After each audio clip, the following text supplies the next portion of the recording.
Well, good afternoon, listeners. You're listening to Lament of Hope podcast, and I'm your host, Danielle Richardson. And I am super excited and just blessed to be speaking with Catherine Coldstream today. Um, the crazy thing is, I actually was in the library with my husband maybe a month or so ago, and I saw her North American cover for her book, which she can actually hold up for you now, and I saw it on the new books section of the library. And I looked at the title and what it was about, and I was just mesmerized. And I was like, I have to interview and find this lady to talk with Uh, her. And so Catherine actually, her memoir is called Cloistered, My Years as a Nun. And she talks about being in a Carmelite monastery. She was 12 years as a nun, and she talks about her experiences there and then why she left. Um, and I mean, I've just never come across a memoir like that before, so I was just really intrigued. So, Catherine, thank you so much for coming on the podcast. well, thank you, Danielle. I'm absolutely thrilled to be here. I'm sitting in Oxford in the UK, and you're over there in the States. So it's amazing. It's amazing to feel that I'm connecting with people so far away, and it's brilliant. Thank you for asking me. Oh, no problem at all. In fact, I was going to say I've been to Oxford, and that was my favorite place in England when I went. Right. Were Uh, you dragged here as a small child, or did you come backpacking or it was like a high school summer reading, prepare for college type of trip, and we got to visit one of the Oxford colleges. I don't remember the name of it, but we got to sit in the courtyard, and I remember being outside and hearing all the traffic of walking and like the stores, and then as soon as I entered the college, I heard nothing. Like it was just complete silence. And I was astounded. It was just beautiful because you can't find that in the States. There isn't like a secluded, you always hear noise. I mean, unless you're like really out in the country where there's like nothing. yeah. But it Yeah. was incredible. Well, Oxford is the kind of archetypal ivory tower university, isn't it? And it's got all these incredible medieval cloisters, and they are cloisters actually. Um, so it's that sort of sense of an enclosed space.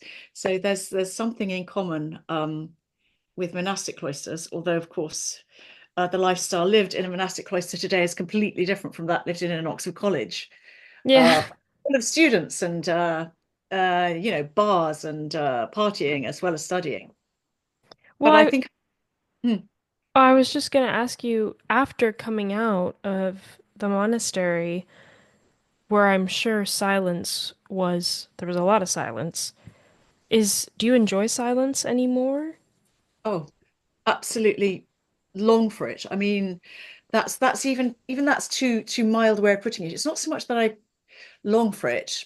It's not actually that. It's that I long for the level of presence and awareness that silence allows. Hmm. It's also that I think I'm just so used to it and I need it.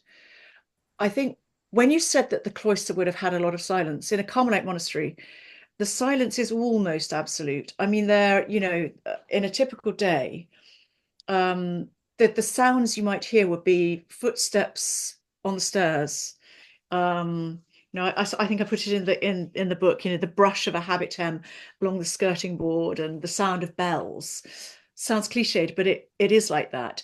Um, you do occasionally hear, soft voices behind a door if there's work going on where people have to speak, because for some jobs in the kitchen or whatever, you do occasionally have to exchange words. But any even essential speech was very limited to kind of you'd say the least you could. You'd keep it all really short and very quiet. So apart from the we what's called the Divine Office it was Roman Catholic, part of the Roman Catholic Church. So um, in the Divine Office, there are seven um, services, if you like, every day, which Hmm. are times when the community comes together and sings psalms and does scripture readings and prays in the monastic chapel, which is called the choir. we're all in very formal choir stalls, like seats. It's all written about in the book, which I know you've read. But so there's the sound of the singing from the chapel, from the choir, and the sound of bells. But really, there's only half an hour a day when we sat down together and talked, and that was called recreation in the evening.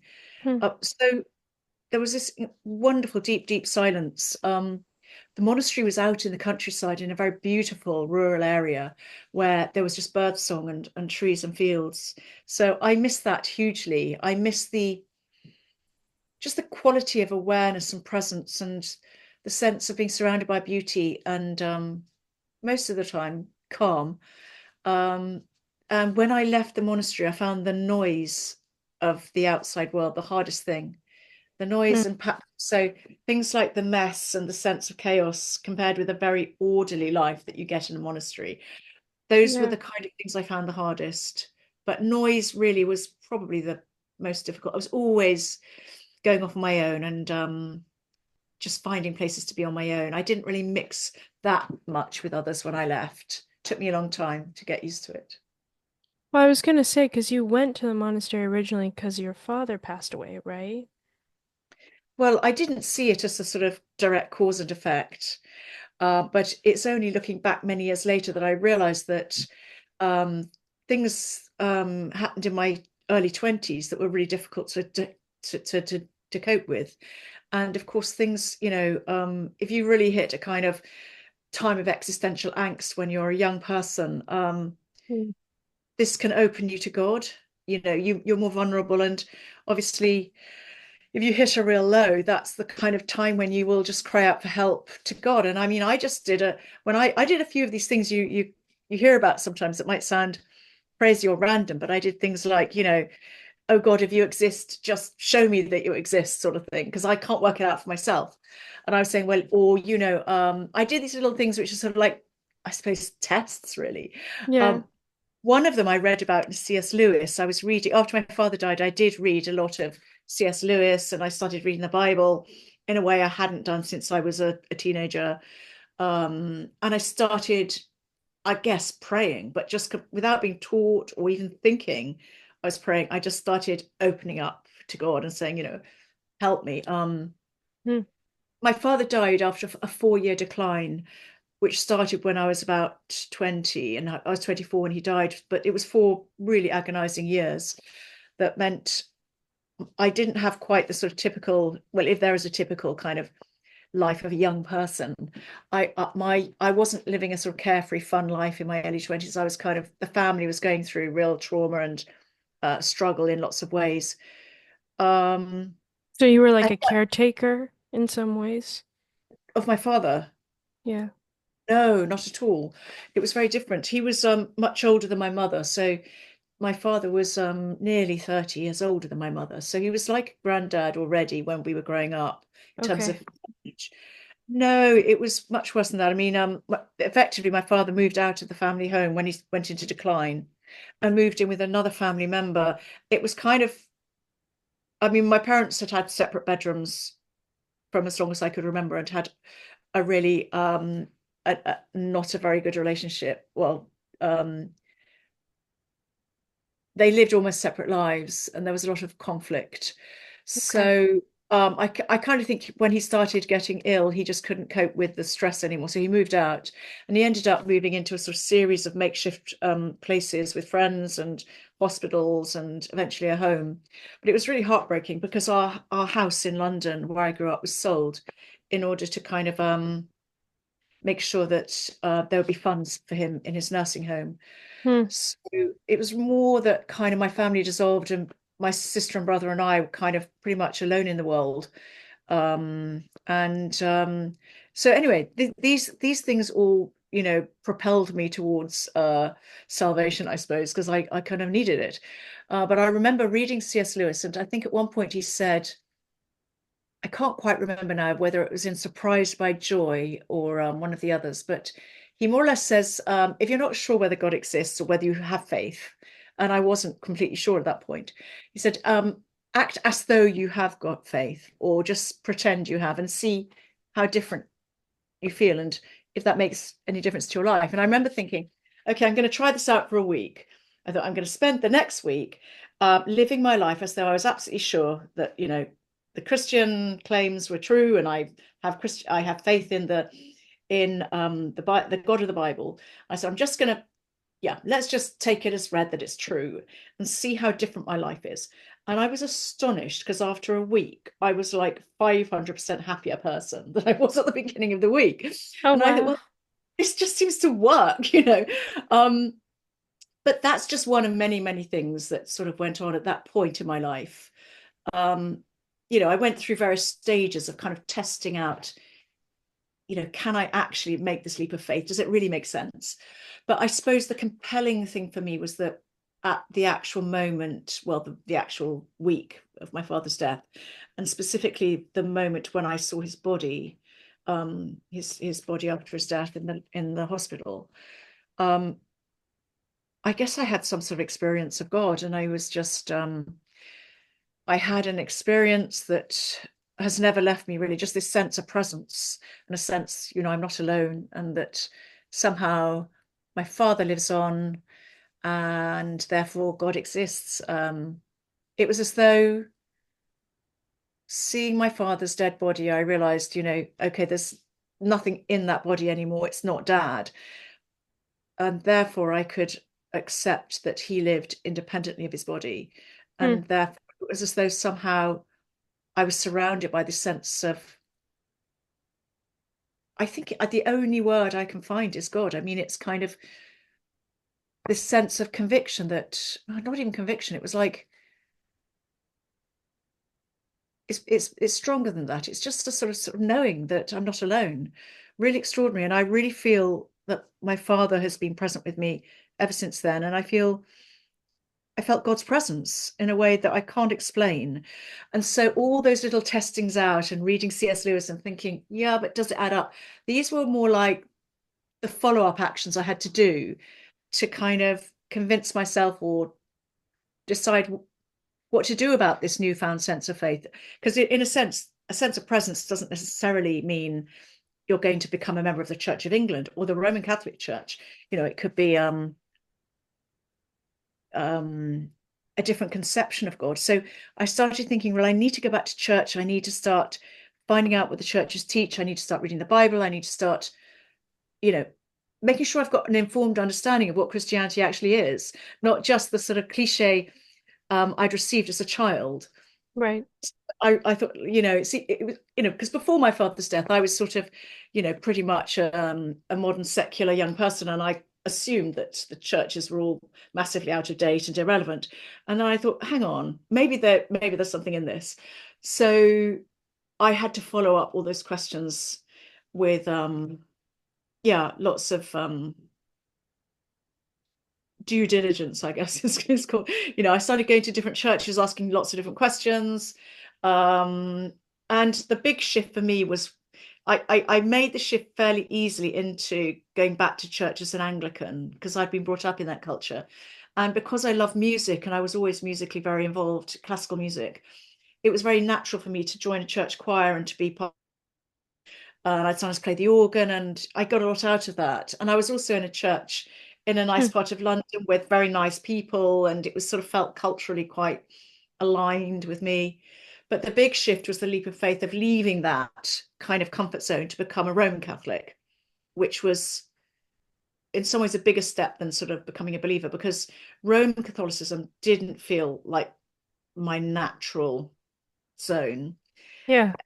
It felt foreign, and I had to kind of overcome a few obstacles with my kind of sensibilities and stuff in order to accept the whole thing.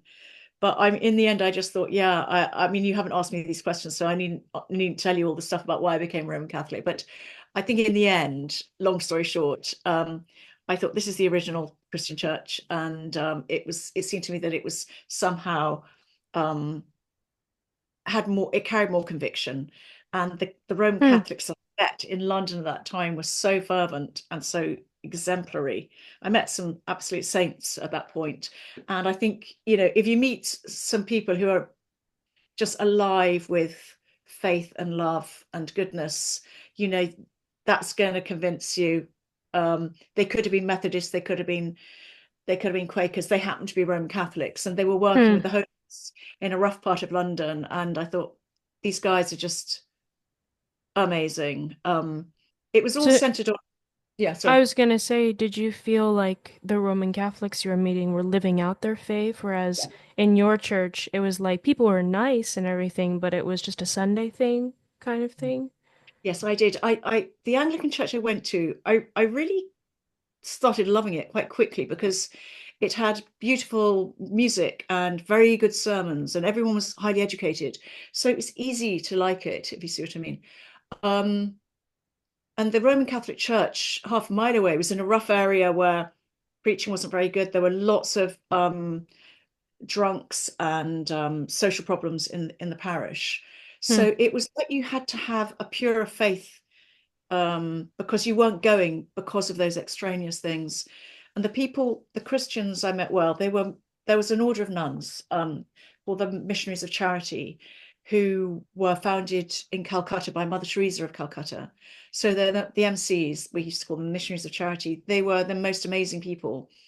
And these were the people who seemed to me to be living out Christianity. They weren't living a comfortable, um, or affluent life or a privileged life. They were living really on the edges of society, really with the outcasts. And I thought, my gosh, if Jesus was here Hmm. today, would he be here, or would he be um, sipping sherry after evensong? And I mean, much as I'm far be it from me to refuse to drink sherry after evensong, but I did feel, as an idealistic 25, 24-year-old, I did feel that the Anglican church, the church I was going to at the time, felt very sort of cozy, and it didn't feel radical enough. And I felt, yeah, I didn't see that same um, extraordinary witness they were lovely people, but I felt it was all more centered on having nice services and nice liturgies and being part of the club. And when I went to the other church, um, I was completely blown away. I mean, there were a whole load of people queuing up for the soup kitchen, which was on Sundays. The Missionaries of Charity would provide food for like 300 homeless men, would come up. And a lot of these men were really hard guys, like tough guys. Some of them were carrying knives and all this sort of stuff. And the sisters, some of them were incredibly young looking, incredibly gentle.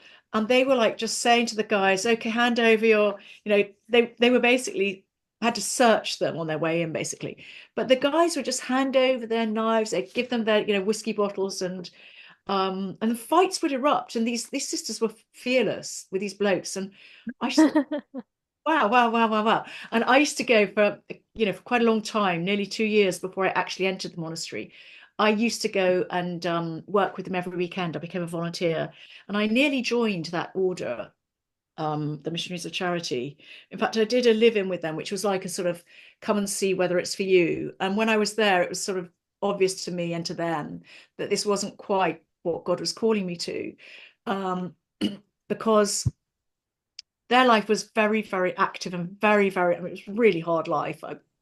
I couldn't have coped with it actually, but they Hmm. were constantly together in a group. They slept in dormitories where they were all in the same room, had no privacy, no solitude. They were, when they were together doing sort of washing up or cleaning or cooking, they were all praying out loud together all the time. Like Um, each their separate prayers, just no, out no, loud? no. Oh, Do you know the rosary? The rosary. yes. Yeah. So they'd be praying the Hail Marys. They'd be basically praying the rosary out loud. I mean, I was blown away because I didn't know the rosary, and I learnt this, and it started opening me up to.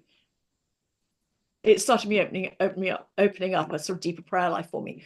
But when I actually went to live in with them for a couple of weeks, it was very different from just going on a Sunday afternoon.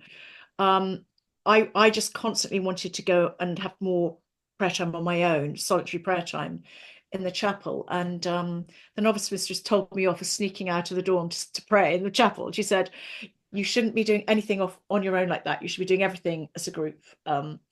And I realized I was being drawn to a sort of inward, contemplative Hmm. dedication. And I thought I'd try it anyway. And I went to stay at a Carmelite monastery called Akenside Priory. And I write about that in the book. And it was like falling in love. It was I never wanted to leave. It was just um, it was an all-embracing, all-consuming experience of I just had to do it somehow or other. Um, And was yeah. it, for listeners, was it just the solitude, like you mentioned, everything being so quiet? Was that really the compelling aspect for you?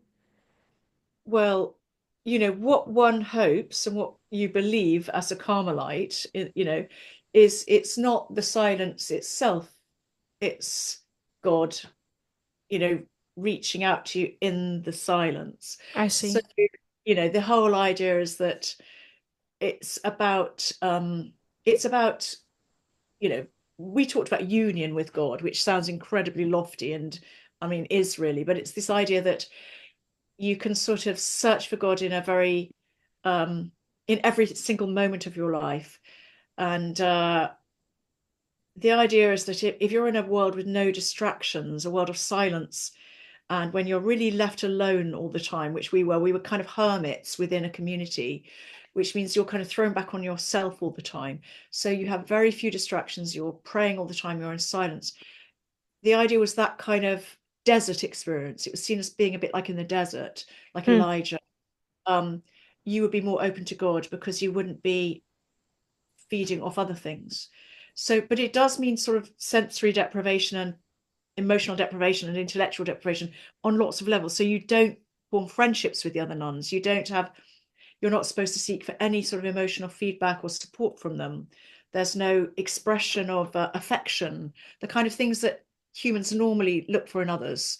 So you'd never have a hug or you'd never have, you know, a sense of special friendship with anyone. So there was a very stark sense that you were really alone with God. And the model of the Carmelite life was this desert monasticism exemplified by Elijah, when he heard the still small voice on Mount Horeb. Yeah. That God was not in the whirlwind, he's not in the thunderstorm, he's not in the lightning. He was in the very, very gentle breeze. And that's meant to be a sort of analogy, metaphor for the contemplative experience of very quiet prayer and opening to God in a sort of inward way that doesn't rely on outward stuff. So yeah, I mean, this I I would love. think that would be more brave in some ways than the physical. And that's not to downplay at all what the nuns were doing, um the more physical work, but I would think the physical work would distract you, not intentionally. It's probably not intentional, but it would distract you from forming any closer relationship to God because you're always serving people. And so I would find it, especially in our culture, but I mean, this is different in maybe in England, but we don't like thinking. We love distraction. We love social media. We love lots of distractions. Reflective stuff is just like not no, because we don't want to think about life and stuff. So I find it for you, it would seem so much braver to be willing to go, I am fine getting rid of all stimuli in my life and being completely in silence. I mean, I would find that more brave in a way, and that's so interesting that you wanted that, especially after all the hardship you'd been through before. Do you mean sort of more brave than the missionaries of charity type of work? Well, yeah, How because I would think after all the hardship you'd been through, you would like to not think about it. And I would think silence would help you think more Yeah, about no, the hard stuff. I really, really, I felt I had, looking back, I think I had a huge amount of stuff to sort of process in terms of like, um, just that I think it was probably very much linked with my father's decline and his death, and the fact that my family kind of basically um, disintegrated. So, as I said, the family home was sold, and um, my brother and sister moved away from London, and my mother basically was very eccentric, and we hardly ever saw her. Um, we had a very difficult, well, we had a strange relationship with mum. She wasn't really a very present mother figure. It never had been. So yeah, I mean, there was a lot of kind of stuff that was really difficult to deal with in my early 20s. And I guess I know I felt I needed thinking time. And looking Hmm. back, I needed a lot of solitude. Well, not solitude necessarily, but I think I needed a lot of space and silence just to. I was drawn to the contemplative path, I suppose, which means the way you sort things out is by going inward and reflecting. But you're not just reflecting on yourself. A lot of it is, of course, I mean, if you embrace that way of life, it's mostly reflecting on God as he's presented, through the scriptures and through um, other sacred texts. But also we dwelt on God's presence in the idea was we'd find God in our neighbor. So in the monastery, that'd be the other sisters, and in nature, in the garden. And what it kind of leaves you with after a few years, and what I think I've retained, however much my life has changed outwardly, is a sense that God is in everything and he's everywhere.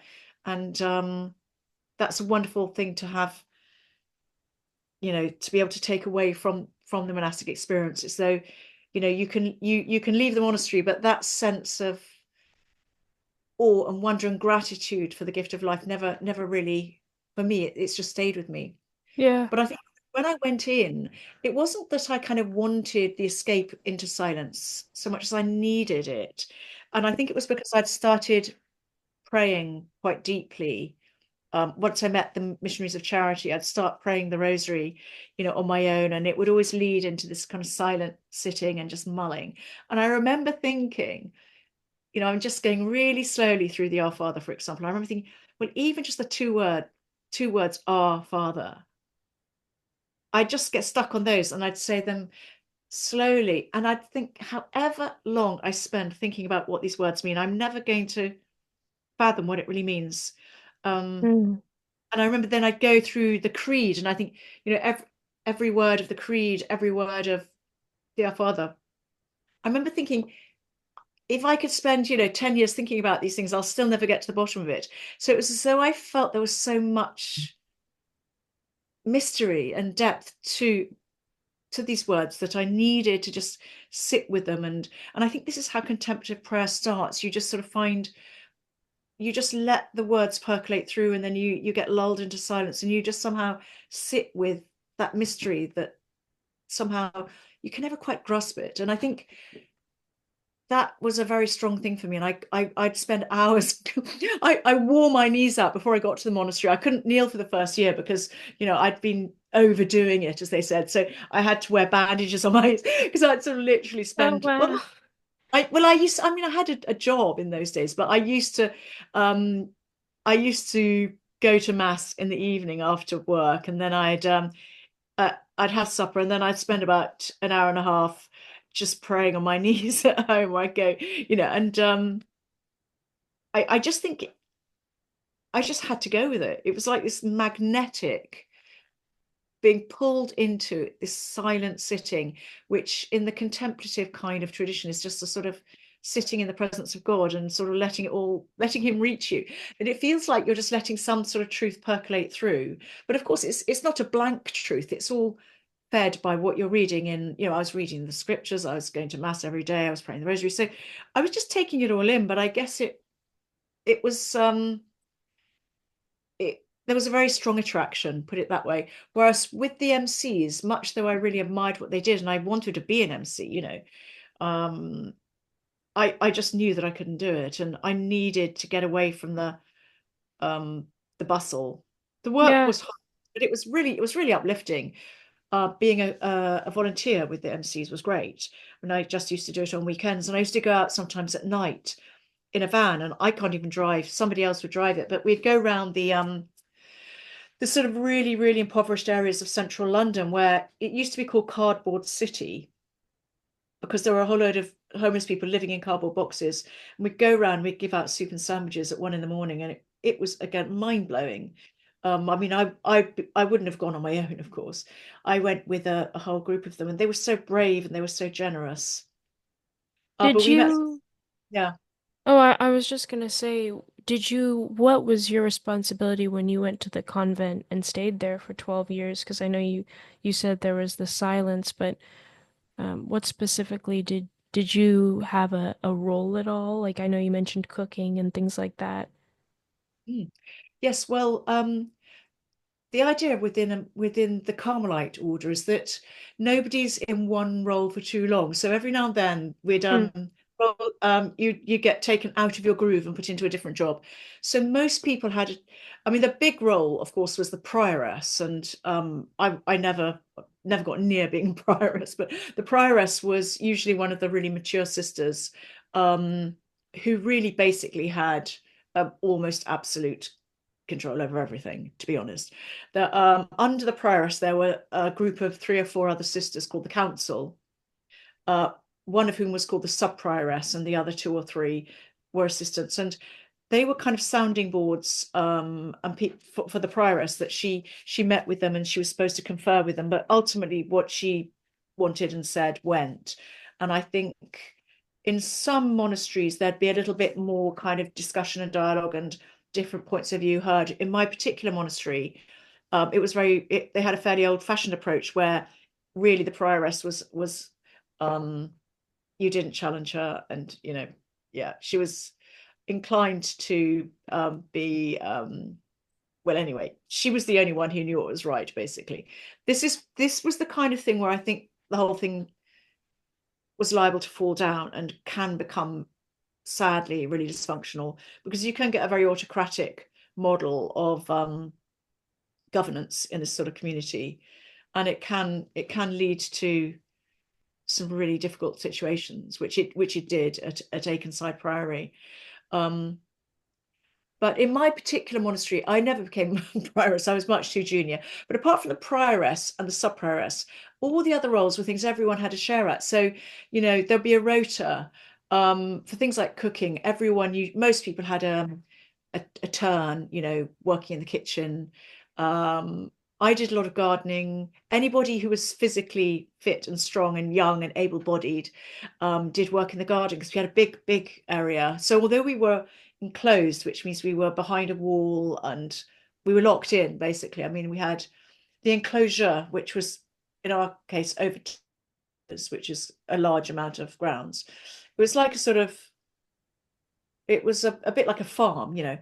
and there were farms nearby. It was sort of meadows and woodlands, and really, really beautiful.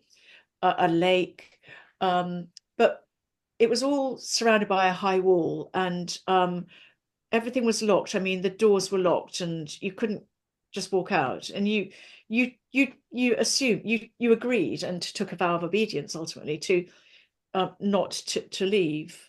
I mean, you didn't take a vow of enclosure. You took a vow of obedience, but that included staying within enclosure. Hmm. We never went out, so there was a lot of gardening to do. There was a lot of working in, yeah, making the clothes, cleaning the clothes. Everyone took a turn at everything. The most interesting roles I had were to do with music, because I was already quite experienced musically when I went in. So I became the organist, and effectively a sort of choir mistress at one point, sort of conducting the singing, and Well, that's I love some of the chantings of, obviously there's not like tons of that out there, but whenever there's a CD or sometimes on YouTube when they put out, um, forget what they're called. There's a specific group, a nun group actually, that does. It's a convent, but they have beautiful music, yeah, just absolutely gorgeous. The chants yeah, yeah. are There are lovely. some lovely ones. There are some beautiful ones out there, and Yeah. yes, there are. I sometimes listen to the monks as well. It's sort of, I put it on in the morning when the bells of the abbey going, and I put it on the iMac, and it rings through the house. Helps me get up in the morning. But yeah, the music was absolutely heavenly. I mean, I loved the music. I loved the setting. I loved being in the countryside. I love the gardening. I really loved the monastic life, actually, in so many ways. Maybe I loved it too much. I mean, there were people who entered who, were quite clearly struggling and torn, and kind of like part of them didn't want to be there. And they really missed their homes, and they felt a real wrench. And I remember one of the other newcomers saying to me, "Don't you miss London?" I grew up in London, so in central London. I mean, I lived, really, we weren't suburban. We were right, real Londoners. And I remember thinking, no, how could I miss London? I didn't miss any, well, I missed a few things, but I so longed to be in Carmel. I loved it. And in many ways, I took to it pretty, I think in some ways I took to it quite naturally. And that wasn't seen as being quite normal because people were not meant to like it. It was meant to be tough. And I remember thinking, this is fantastic. I love it. The difficult things were the cold and not being able to sleep more. I was always tired. I mean, you had to get up at 5:15 in the morning. That was hard. And you went to bed. Well, sort of Compline, which was the night prayer, was at 9 o'clock. You went to bed around 10. You could be in bed at 9:30. Well, no, about 10. And you had to have your light off by 10:30. So between 10 and 10:30. But I found the cold and the early mornings very difficult. But when you're kind of in love, which it was like, when you're in love, I think there are various sort of intoxicating chemicals released in the brain or something. It's like that. I'm sure it's the same thing. So I was just totally into it. So you just roughed it and you toughed it and you got on with it and you felt like, yeah, I'm doing it, I'm smashing it. I The other difficult thing was feeling a bit culturally isolated from the other sisters because we were a very mixed bag and I'd come from a different part of the country and I wasn't hadn't always been Catholic, so culturally looking back, I think there was a loneliness, but I didn't see it as loneliness at the time. I saw it as, I don't know, I saw it as me having to make an effort to adapt to this other culture. Yeah. It was, I mean, there were some things I missed, like really really obvious things like orange juice or chatting with my sister. I missed my sister a lot at first because um, my younger sister and I had been very supportive to one another in our difficult times when my father died. And I think I missed being with my sister and I missed, yeah, you sort of miss just being able to relax. Yeah. Um, it was so strange after all those years leaving and just being able to do things like put on a pair of jeans and lie on your bed and just sort of read a book or make a cup of coffee. I mean, just ordinary things people take for granted. We didn't have those sort of relaxing um, ways of being. And You no miss one could come visit you or anything? um, like from outside. Yeah, like your sister or anything like But that? they could, but they had to ask permission, and it all had to be organised. And it was in what was called the parlour, which is the room where visitors see the nuns. And traditionally, like everything in the monastery, there were bars separating the outside from the inside. So they'd see you in a room that had floor-to-ceiling bars. It was called the grill. It's an old it's an old monastic custom, and particularly in Carmel, which is very coloured by Spanish culture, because my branch of Carmel was reformed by St. Teresa of Avila in Spain in the 16th century. So we had quite a lot of these Spanish things like these bars, keeping, keeping the outside world out and keeping us in. So So you could only really just put your hand through, I guess, yeah, right? And when I was there, they started a new thing, which was there was a bit of the grill you could remove when your close family came so that you could give them a hug. And so when my nieces were born, um, my sister had her first baby when I was there. And I met my niece when she was a few days old and they passed her through and I could hold her and it was really sweet. But still the room had these bars in it and they couldn't ever cross over to your side and you could only see them for a short time. I mean, it was very, very controlled.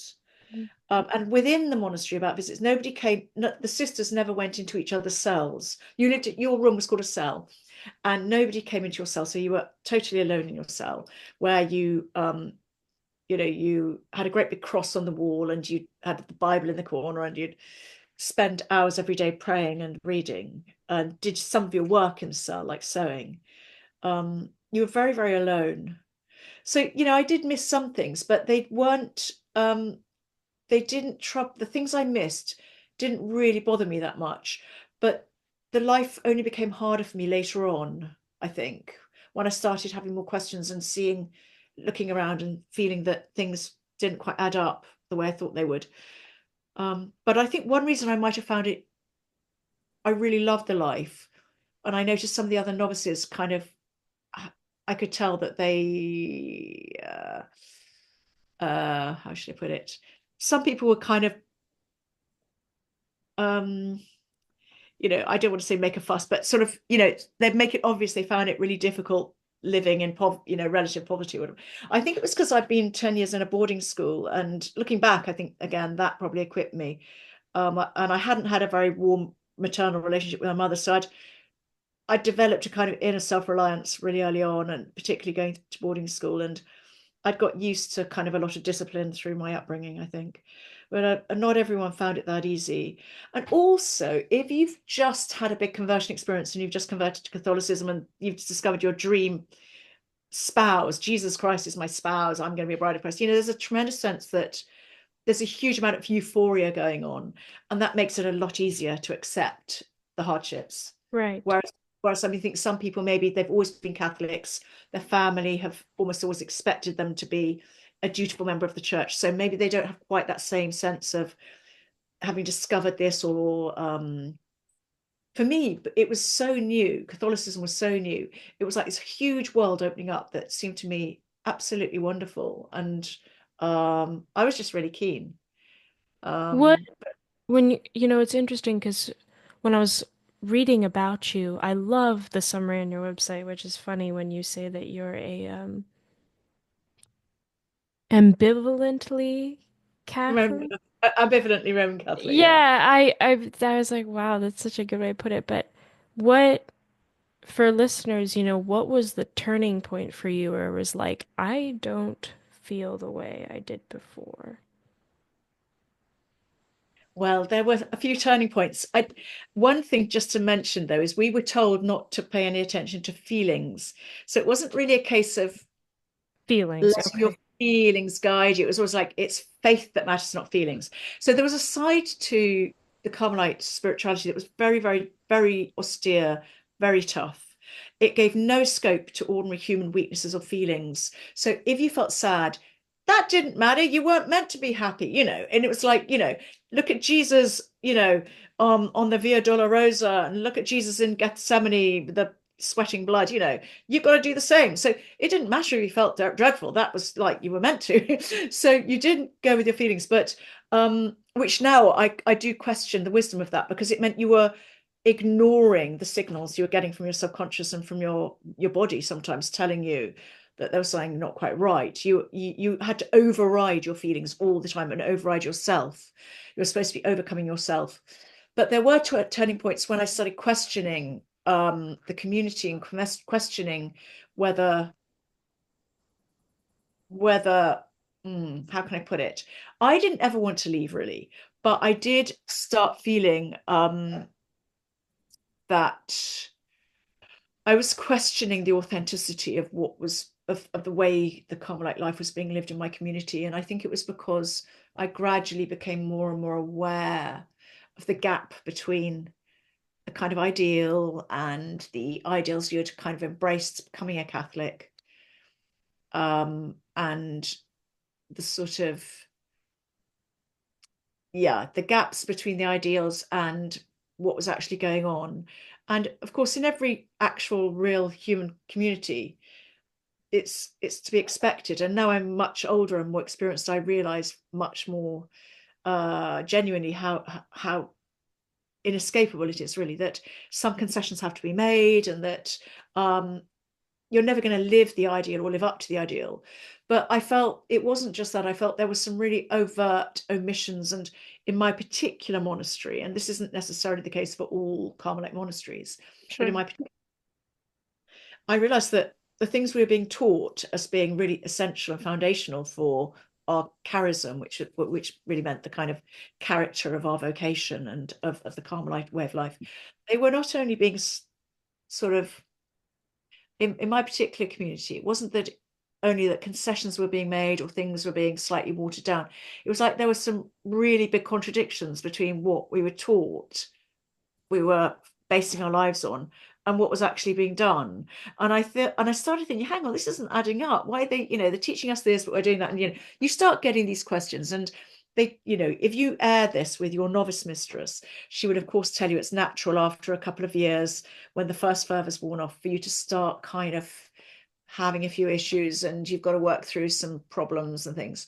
So you do your best to work through it. What And would there's be an example that you could give of like an ideal where you were like, wait, but we're being taught this, but we're doing something different? What would be an Yeah. example? Well, I could give you a few small ones, but I think the biggie and the thing that was the milestone when I did you say was there a milestone or a turning point? The big turning point was actually after a long time, when I'd been there about nearly 10 years. I'd been about 9 years when we had an election. So every 3 years, we had something called the elections, which, and you know all about elections. Every one of the fully professed nuns could cast a vote for the next prioress. Hmm. And this happened every 3 years. So every 3 years, there were elections, and the new prioress would be elected. And obviously, there were certain criteria. She had to be a fully professed sister who has, quite a lot of experience and was mature and had enough wisdom and the natural abilities and health needed to kind of guide and lead the community. So narrowed it down already to quite a small pool because a lot of us were either too young or too old or not experienced enough or whatever. But there was a handful of kind of sisters who could have been prioress. And according to, it was called the Rule and the Constitutions. We had these foundational documents. So the rule in Carmel goes back to the 13th century, to the beginnings of the Carmelite order. But the constitutions went back much more recently, and they were a sort of interpretation of the rule and of how the Carmelite ideal was meant to be lived. So according to the rule and constitutions, there should be a new prioress every 3 years, although sometimes after 3 years, um, the same prioress might be elected for another term of office, so she might end up being in for six.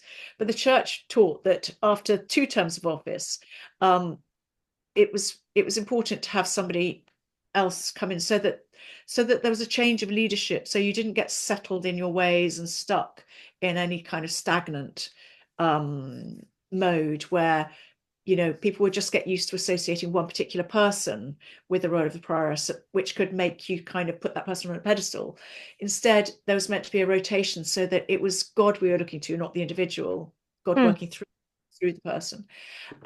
Anyway, under exceptional circumstances, you could re-elect somebody for a third term of office with special permissions and blah, blah, blah. Anyway, I think we were taught all the way through that the prioress was in God's place and that we owed her absolute obedience and that, yeah, basically she was treated with enormous respect. And I think the real turning point for me was when there was a shock result in an election, which about a third of the community did not accept the prioress who had been elected. And have you just seen Conclave, by the way? Yes. Conclave rang a lot of bells. Anyway, we were taught that the one who was elected was not just the one we had chosen. She was the one God had chosen. God had spoken. The white smoke goes up, and it's like when the election result comes through, it's the Holy Spirit has spoken through the process of election. So there's no doubt that this is God's chosen one. And God's anointed us in the Bible. And so for a third or nearly a third of the community to be against the new prioress and to say she shouldn't be the prioress, and they wanted to continue treating the outgoing prioress as though she was still prioress. And there was this massive division in the community. That for me was like an outrage to me, because everything I've been taught, and I've been there for about 9 years, everything I've been taught day in, day out was that, the prioress was God's chosen one, and you believed that God spoke through her, and you obeyed her. You took a vow of obedience to God through the prioress. And then to have a community refusing to give that respect and obedience to the person who'd been elected threw everything into question for me. And I think it was really it was a catalyst, because I'd had some other questions about things in the community that didn't seem quite right to me. And I'm not going to go into them here because it's all in the book. Read it. So that's the American, that's the That's UK. right. We want people to get the book. Read the book. But, yeah, things got really quite difficult. And I mean, basically, I think the community was very dysfunctional at that point. There'd been a charismatic, beautiful, attractive prioress that everybody loved. great. She was easy to like because she had a very poised and polished manner, and she seemed to embody the Carmelite ideal.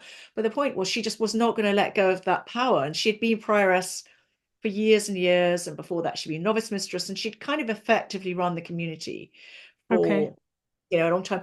And it was obviously, now I'm older again, I see it's very difficult for her to let go of that position of prestige and primacy and to let somebody else come in.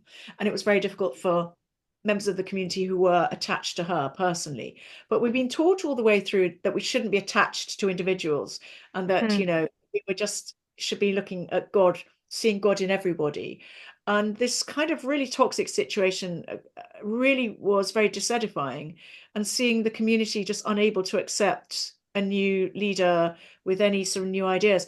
And some of the sisters who were really staunchly attached to the outgoing prioress would be telling the new prioress what to do, telling her she was wrong, telling her she didn't understand her role, correcting her, saying, no, we're not going to obey you. We're going to do what old mother used to do. And I thought, this is just really not working. And Hmm. there were there were many other things, but I think that was the most blatant thing that eventually made me think, okay, I haven't been imagining it. The undercurrents been picking up for a while that I felt were to do with almost a cult of the personality around the perennial prioress, the outgoing one, that who attracted a lot of love and a lot of loyalty, but ultimately we were meant to be there for God, not for being somebody's fan club. So, and this kind of situation I've read about now happens so easily in insular situations, hierarchical situations, and of Yes. course, religion can lend itself to this. And this really was a big problem for me, and it made me feel outraged. And um, I was not going to be one of the kind of club of this resistance mutiny group that was resisting the results of the elections, because yeah, it wasn't that I preferred the new priors, it was that I wanted to keep my heart detached from emotional entanglement with the other one, because that's basically what we've been taught to do.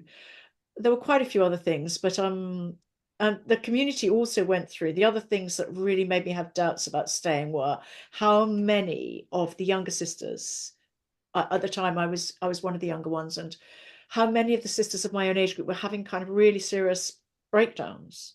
I mean, in my community and in other Carmels, and I think it's because actually I And you're don't know. talking about like mental breakdowns. I'm talking about mental health breakdowns. Yeah.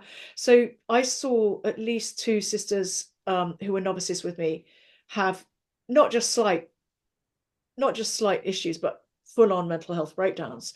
And then I started realizing that there was this kind of pressure cooker thing.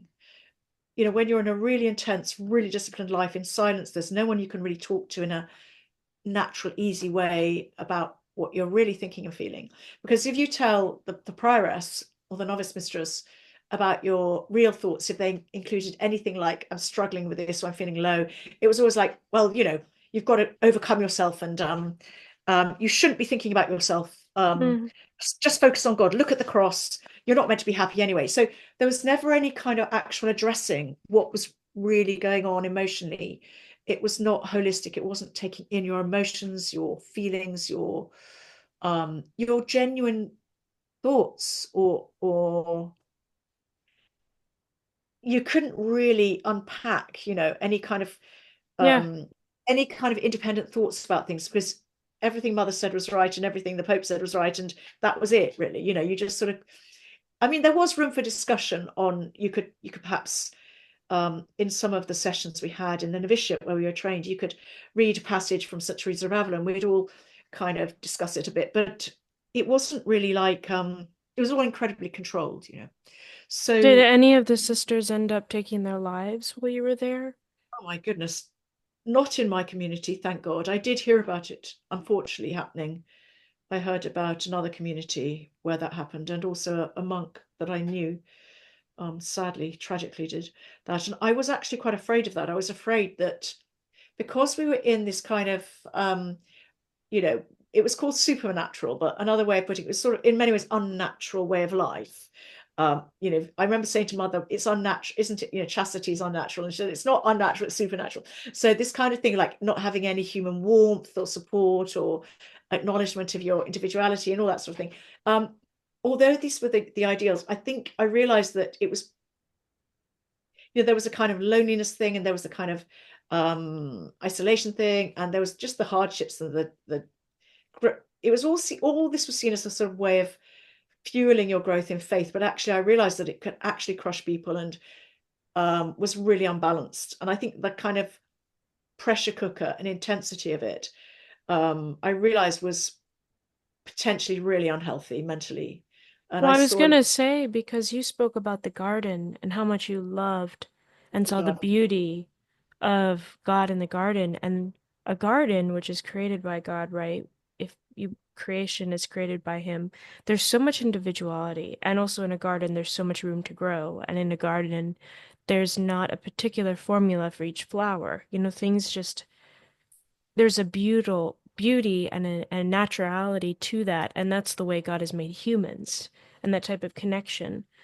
And to when you fence in a garden to the point where everything's crushed in together, things start to die and weeds start overpowering certain flowers and then they're not there. And it's just interesting hearing your story because it's like that freedom in the garden is almost the beauty of a relationship with God in that it's not cloistered, right? Where he cares about our emotions. And so it was so interesting to me to hear you say, that was hard and hard for others because you are suppressing things that actually you were created to feel and to have. that's yeah, that is such a good that's such a good analogy. I haven't heard heard it put that way before, but about the garden and the variety of plants. I mean, we've obviously it's in the scripture, there's a variety of gifts and the same spirit, and Paul says, we can't all be the hand, we can't all be the head, and different roles in the church. But actually, the garden is a great way of looking at it because, of course, you're absolutely right. Um, the other day, I was on a walk and I saw this beautiful tree, and its beauty was partly because it had loads of space. So it was equally stretched in all directions, and its arms were spreading everywhere.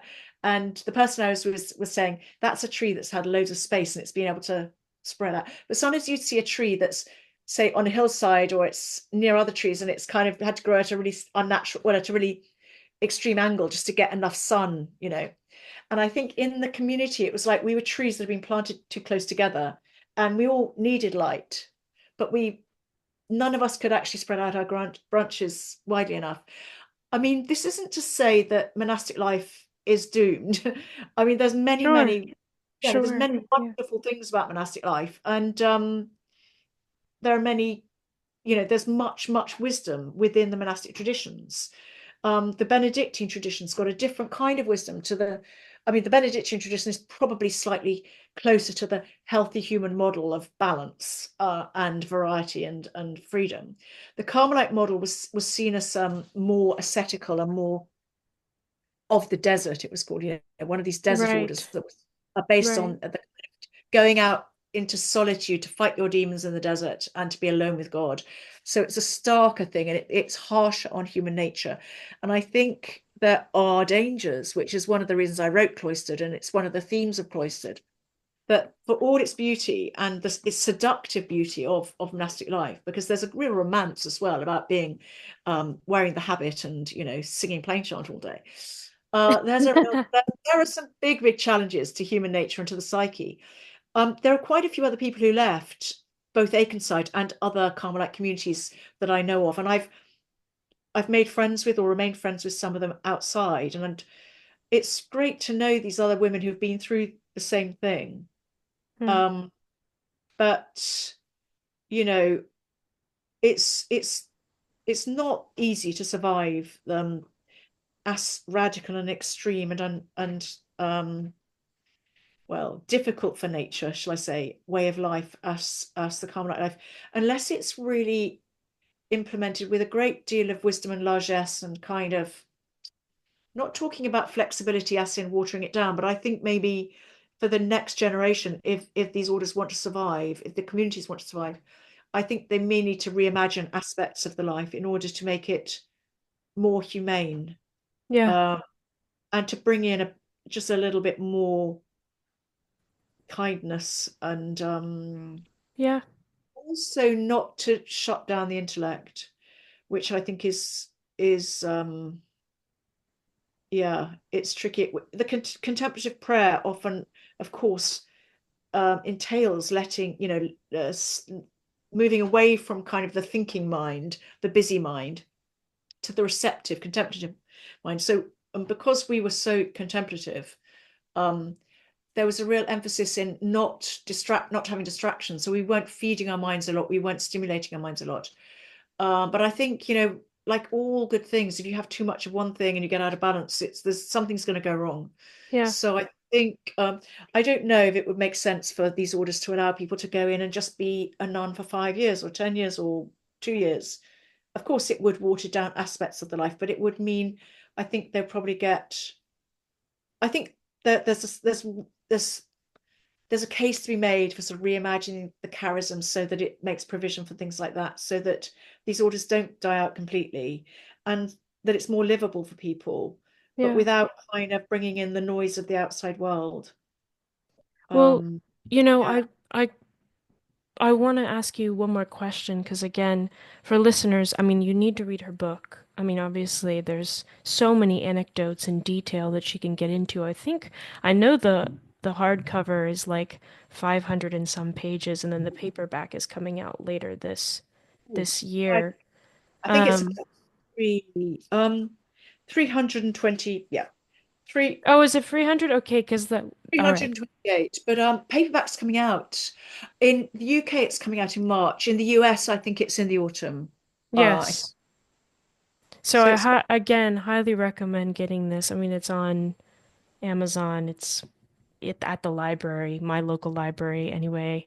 Um, but my last question for you, I wanted to ask, Catherine, is, how would you describe your relationship with God now? Like outside of the convent, outside of the order, now that you are living a more typical life as a lot of people do.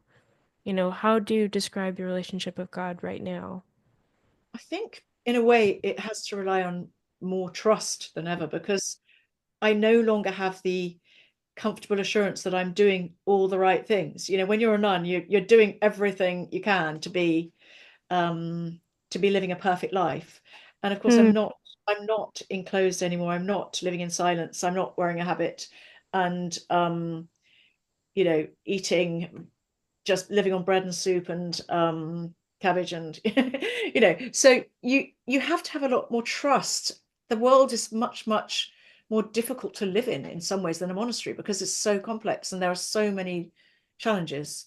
um, so in some ways it's harder to feel I'm steering a safe course spiritually, because I mean, you just don't know. It's I don't have that kind of, I don't have any sense of being guided by the institution. It all just feels very, it feels much, much less solid than in the monastery. But I do feel my relationship and my way of conceiving God and understanding and thinking theologically, it's all become much more interior, and I think I've interiorized the things I learned in the monastery. I mean, there's always going to be a sense of loss, and probably a slight sense of grief at not being in the monastery anymore, because it seemed such a perfect world, and it had so much that I did love, Yeah. particularly liturgy and the lovely singing and the psalm singing, and the community life. I mean, there were obviously some fantastic, lovely people there too. And I will always miss them in one level. But I think it's very difficult leaving that behind and then making any kind of sense of a church membership, because you've been used to being kind of in the heart of the church, and in a sense special. You've been set apart, you're wearing the habit, you don't mix with the congregation. So when I go into a Catholic church now, there's a Dominican church in Oxford, which I love, but I find it quite painful going there, because you see the community of Dominican friars always processing in, and they sit in the choir stalls at the top, and they're very much like a monastic community, and I instinctively feel I should be among them, not in the pews with, the lay people. I've never really felt like a sort of normal lay person. I've always felt like I'm still a nun inside. So I think my my relationship with God is all much more interiorized, and it's less dependent on having the right circumstances, being in the right kind of community. It's much more, it's wherever I take God with me, or rather God comes with me wherever I am. And it's finding God in everything, and it's finding God everywhere. So I'm still a Catholic, but I am as ambivalently Roman Catholic, because when I wrote that, actually, I was definitely feeling ambivalent. I'm feeling a little bit more Catholic at the moment, but I think, one goes. I had a lot of thinking to do after I left, and I did a degree in theology at Oxford University after I left the community, which really meant I had a chance to think through everything. But it also meant I did loads of questioning, and everything was thrown up in the air. And I was thinking, what can I believe? What can't I believe? And I'm feeling a lot more at the moment nourished by being still still being Catholic and part of the church, but I'm not really at the heart of it anymore. I always feel slightly that I shouldn't be. I shouldn't be. I always feel I should be either in a monastery or kind of just a hermit on my own. I think the other thing is the Carmelite life isn't like Benedictine community life. A lot of, monastic life is based on the Benedictine model, which is a community model. The Carmelite model is the hermit model, where every monk or nun is in their cell living a solitary kind of life. And I think that, and my experience before I went in, which also meant I had to develop a lot of self-reliance, like a boarding school and in a family that was somewhat dysfunctional as the eldest Mm. daughter. I think I've got a strong sense of I think I'm just used to having to deal with things interiorly on my own.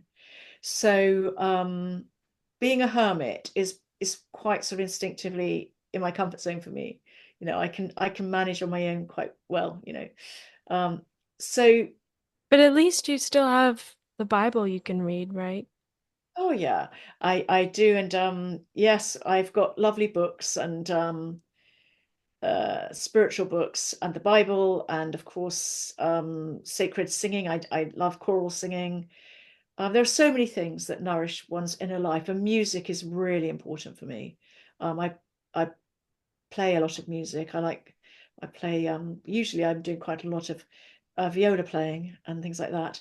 Maybe you In should publish an album to accompany your book. Oh no, I don't think so. I like the idea of doing some sort of album, but I think the only album for Cloistered would have to be monastic music. And you have to be part of a community to do it properly. So what I'm saying is I'm much more of a kind of hermit in my, I've carried with me what I developed and nourished in the cell, which is that thing of your prayer life is you alone with God. And yes, the church's teachings, and yes, the community of the church is there as a sort of framework that helps support your life with God. But ultimately it's interior, and it's your contemplative relationship with God, and it's your being open to God, and it's listening. The word listening is very important. In fact, the word obedience comes from the same root, ob audire, to listen to.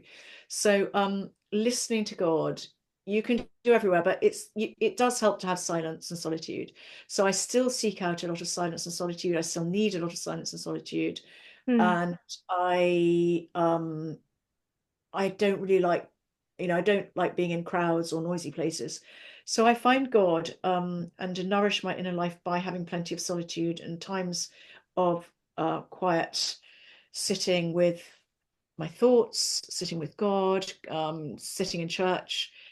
And going to mass is also helpful, but there's always a bit of a grief about going to mass, because I kind of want to be fully part of it again. I want to be, doing it every day. And in the Yeah. I don't go to the Dominicans because I just feel too sort of conflicted. I go to a Franciscan church where there are some great Franciscan friars there, but it's quite different from my own tradition, so it feels a little bit less um, nostalgic, I guess. And I think Well, basically I'm really grateful that I had those years, because I learned so much, and God brought me through so much, and I just feel so grateful for everything I've got now in my life. yeah. Uh, things And I'm you were able to. able to write about something that I think brings attention to something that, I mean, I'd never heard of it. No people don't ask questions about cloisters or, when you see nuns, you usually, very respectful, but you don't like talk and ask, how's your life going? Or what's it like being a nun? You don't ask those kind of questions. Yeah, yeah. So I'm Well, very yeah. glad you wrote this book. Thank you.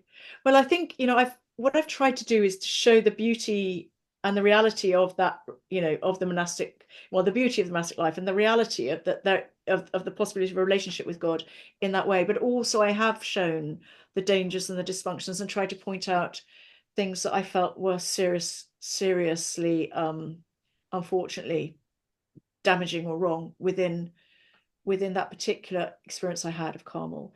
There Yeah, are other Carmelite monasteries where I think, each monastery is so isolated. It's called, well, they're enclosed and autonomous. So although all the monasteries share the same rule and constitutions, they all stay within that. They don't normally meet other nuns. They're all, when I was there wasn't any internet or computer or mobile phone or anything. I mean, we didn't have social media or anything like that. So we were really very isolated.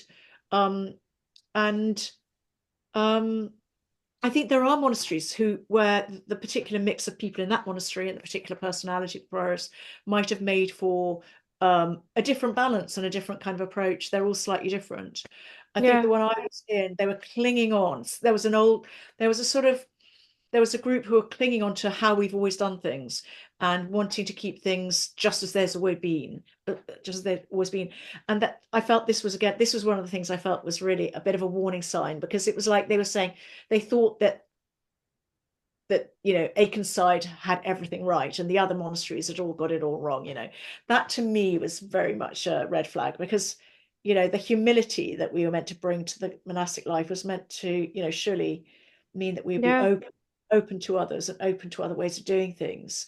And as soon as people start thinking they've got all the answers and they're right, then I'm afraid I question that. So, yeah, and I was brought up also in a family and in a way of life where probably, you did have quite an independent intellect. I was brought up probably feeling able to question things. And I now realize that not everyone is, and some people were much more likely to kind of just go along with everything. And maybe, it was in my personality in the end to walk away from it. But I gained a huge amount from that way of life, and I've also gained a lot. And I hope, well, I don't know, life has been enriched and incredible since I've left as well.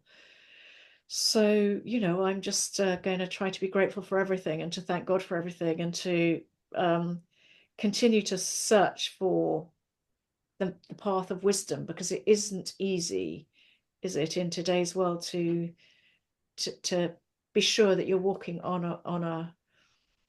the right path because it's so overgrown and it's so complex. But I'm still searching deeper and deeper all the time. But I'm very grateful I have music and I'm very grateful I have writing and the possibility of writing. And I'm so grateful that people have been reading Cloistered and it's given me the opportunity to do more writing. And I have a loving relationship. And I'm living in a city that I love Oh, with. you like a romantic relationship when you said I, loving? I'm married. Yeah, I'm married now. Yeah. You must like that. What? I said you I'm must like that. Well, it's yeah, it's like I suppose it's like any, other path in life. It has its challenges, but I'm so grateful that I have a very affectionate husband and we laugh a lot. We talk a lot about interesting things and he's very, very kind. And how can I be, you know, how can I thank God enough? I mean, you know, it's been difficult, but I'm very grateful. I think when you've given up a lot in life and you've lived a life of really stripped back austerity, everything else is a bonus. And when you've left a completely enclosed world, just walking through those doors and walking out into the big wide world, the feeling is overwhelming of sort of like, I don't know if the freedom is quite the right word, but possibility, the sense of possibility. And then I think I've realized people sort of tell me off sometimes because I'm so optimistic. I always think, yeah, I can do that, can do. I have this can-do attitude about everything. So I think that's partly why I wrote the book. So I always think, hey, we could do this now, we could do that. And my friends try to restrain me and say, got to be sensible. But I think it's because after having given up so much and being unable to do ordinary things like, apply to university or do this job or travel, it's now like, hey, it's great, I can do this. And uh, given me this tremendous sense of possibility. And yeah, it's given me quite a lot of energy actually. So I'm very grateful, and I'm just continuing to marvel at life, really. Anyway, Well, I could go on. Catherine, I'm so grateful we got to connect. Thank you for telling your story. And I hope you are able to write more books and even maybe, who knows, just stories that are interesting and maybe listen to music that you write, which would be amazing. But Catherine, thank you so much. This has been a gift, and I'm so glad the listeners got to hear your story. Well, thank you, Danielle. You've been such a lovely interviewer because you're such a good listener. And thank you for your really sensitive and intelligent questions. It's been really nice talking to you. Thank you so much. You as well. Have a good day, and yeah, I enjoy your time with your husband. What precious moments, right? Well, it's nearly supper time here. It's the evening, Oh, so so you gotta go make dinner now, huh? yeah, Yeah. I've got a feeling he's made dinner. Yeah. Lord has provided. So thanks When the so much, wife Danielle. doesn't make the dinner, the husband has to make it because he's too hungry to wait. Yeah. He usually makes it actually. Oh, He that just is well, huge. That is huge. See, my oh yeah. husband, he always cleans the dishes, which is what I love. But he can't cook much. So, yeah, he's always like when he gets home, he's like if he doesn't smell anything, he's always like, "When's dinner?" All right. Bye, We share, Catherine. yeah, yeah, we sort of both do it, but actually, I'm so busy these days. He's great. He loves cooking, so I'm fine with that. Maybe I need to get way more busy. That's Yeah, what I yeah. need to do. Just yeah. Are you writing? Are you doing any writing? No, No. but I do the podcasting, talking to you. What I'll do is I'll start lining up all these conversations during dinner time. When Yeah, it's like 8 o'clock, yeah. he's gonna have to make dinner. I mean, And you have to research, don't you? You have to read the books. You have to think of the question. Anyway, it's been so nice talking to you, and yeah, I think it's time for dinner now. all right. Bye, Catherine. Bye.